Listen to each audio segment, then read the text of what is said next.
Guys, listen up. Barcelona is officially back under La Liga's 1.1 rule. Let me break it down for you because this might change everything for Barca this summer. La Liga president Javier Tebas confirmed to Laporta that Barca can now spend €1 for every euro they earn. Before, they were stuck spending way less than what came in, blocking them from signing and registering players easily. Remember when they couldn't register Lewandowski and Gavi without last-minute drama? That was because they were stuck under heavy financial restrictions, selling assets and using levers just to keep up with salaries. Now, Barca closed their fiscal year on June 30th with $950 million in revenue, above the projected $893 million, giving Tebas the green light to approve the one-to-one return without whining. And that trick with selling the VIP seats at the new Spotify Camp Nou for $100 million? At first, the auditor didn't want to count it as income because the seats didn't physically exist yet, adding more stress to the club. Laporta's board put pressure on the construction company Limec to get those VIP seats done before the fiscal year ended. They delivered, letting Barca add that $100 million to their books, securing the return to the 1-1 rule. Even though the balance sheets still need auditing, Barca is confident they're finally free to operate in the transfer market without their hands tied. Why does it matter? Laporta wants an aggressive window. He already signed Joan Garcia, is eyeing Nico Williams, and plans to renew key players like Frenkie de Jong and Eric Garcia without having to sell important pieces to make room.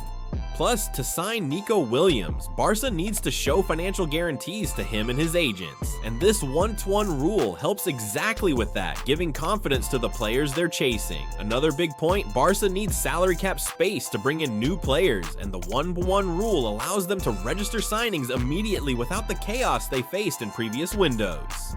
Barca fans can celebrate, but carefully. The club still has audits and tweaks ahead, but this is a huge step to compete equally with their rivals in the market. Of course, Barca needs to be careful not to repeat the mistakes of the past, overspending and getting stuck in debt traps that choke the club when it matters most.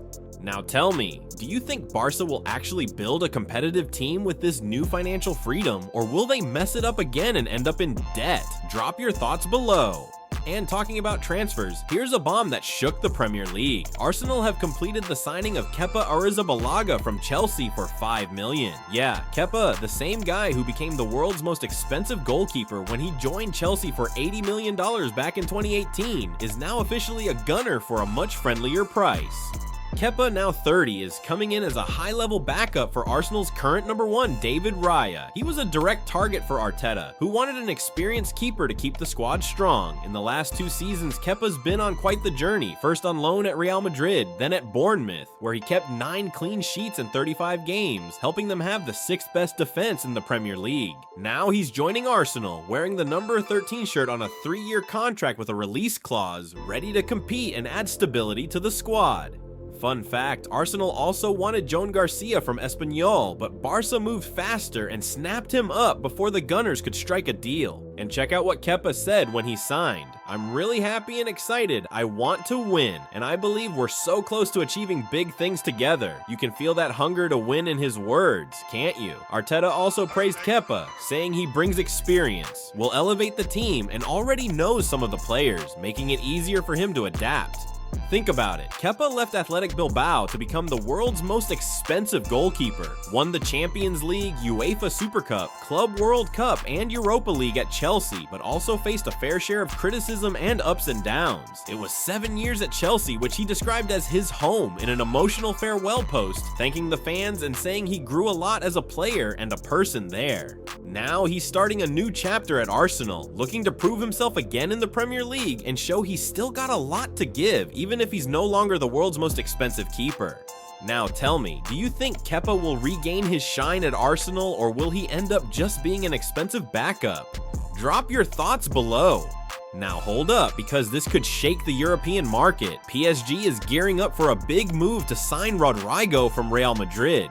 Yeah, Rodrygo, seen as one of Real's attacking gems, might be packing his bags for Paris, with a reported price tag around $80 million, but PSG believes they can get a better deal if they close it after the Club World Cup. Things heated up because for the second time in the Club World Cup, Rodrygo was left on the bench as an unused sub, this time against Juventus, just like what happened against Pachuca. It sparked talks about his future at Real. In the last group stage game against RB Salzburg, he played for around 30 minutes, but when it mattered most, he was back on the bench, fueling more rumors about a possible exit to get more minutes.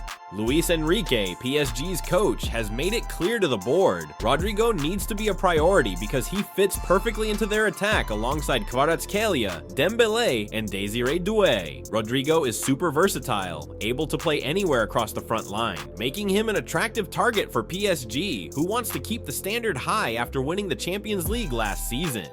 And honestly, Rodrygo himself is open to a move since he's lost his starting spot under Xabi Alonso and knows that staying on the bench could hurt his chances of making Brazil's squad for the 2026 World Cup.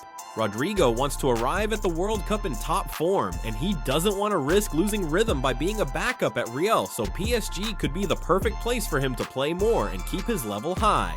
Even though he's under contract until 2028 and remains one of the most valuable assets in the market, PSG is determined to make a strong push to land the Brazilian and build an even deadlier attack. Just imagine Rodrygo in Paris playing with Kvara and Dembele, switching positions freely in a team hungry to maintain European dominance after their Champions League title. Now tell me, do you think Rodrygo should leave Real to get more minutes at PSG, or should he stay and fight for his spot in Madrid? Drop your thoughts below. Now here's something heating up in Turin. Jadon Sancho is getting really close to signing with Juventus. Yeah, Manchester United wants to get Sancho's heavy wages off their books, and the player has already had positive talks with Juve to sort out a move this window. According to Gianluca Di Marzio, Juventus already signed Jonathan David for free and now wants to strengthen their wings, making Sancho a priority to boost their attacking power.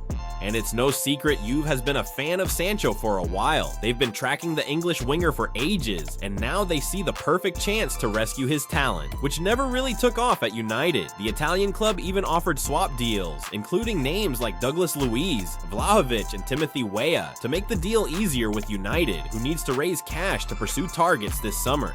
The biggest issue has always been Sancho's wages, which pushed away other clubs like Chelsea, Fenerbahce, and even Premier League teams, who saw the cost as too high for his inconsistent performances. But it looks like Sancho has agreed to take a wage cut to make the Juve move happen, even though the exact details aren't out yet, opening the door for him to finally leave United, who are trying to clean up the squad.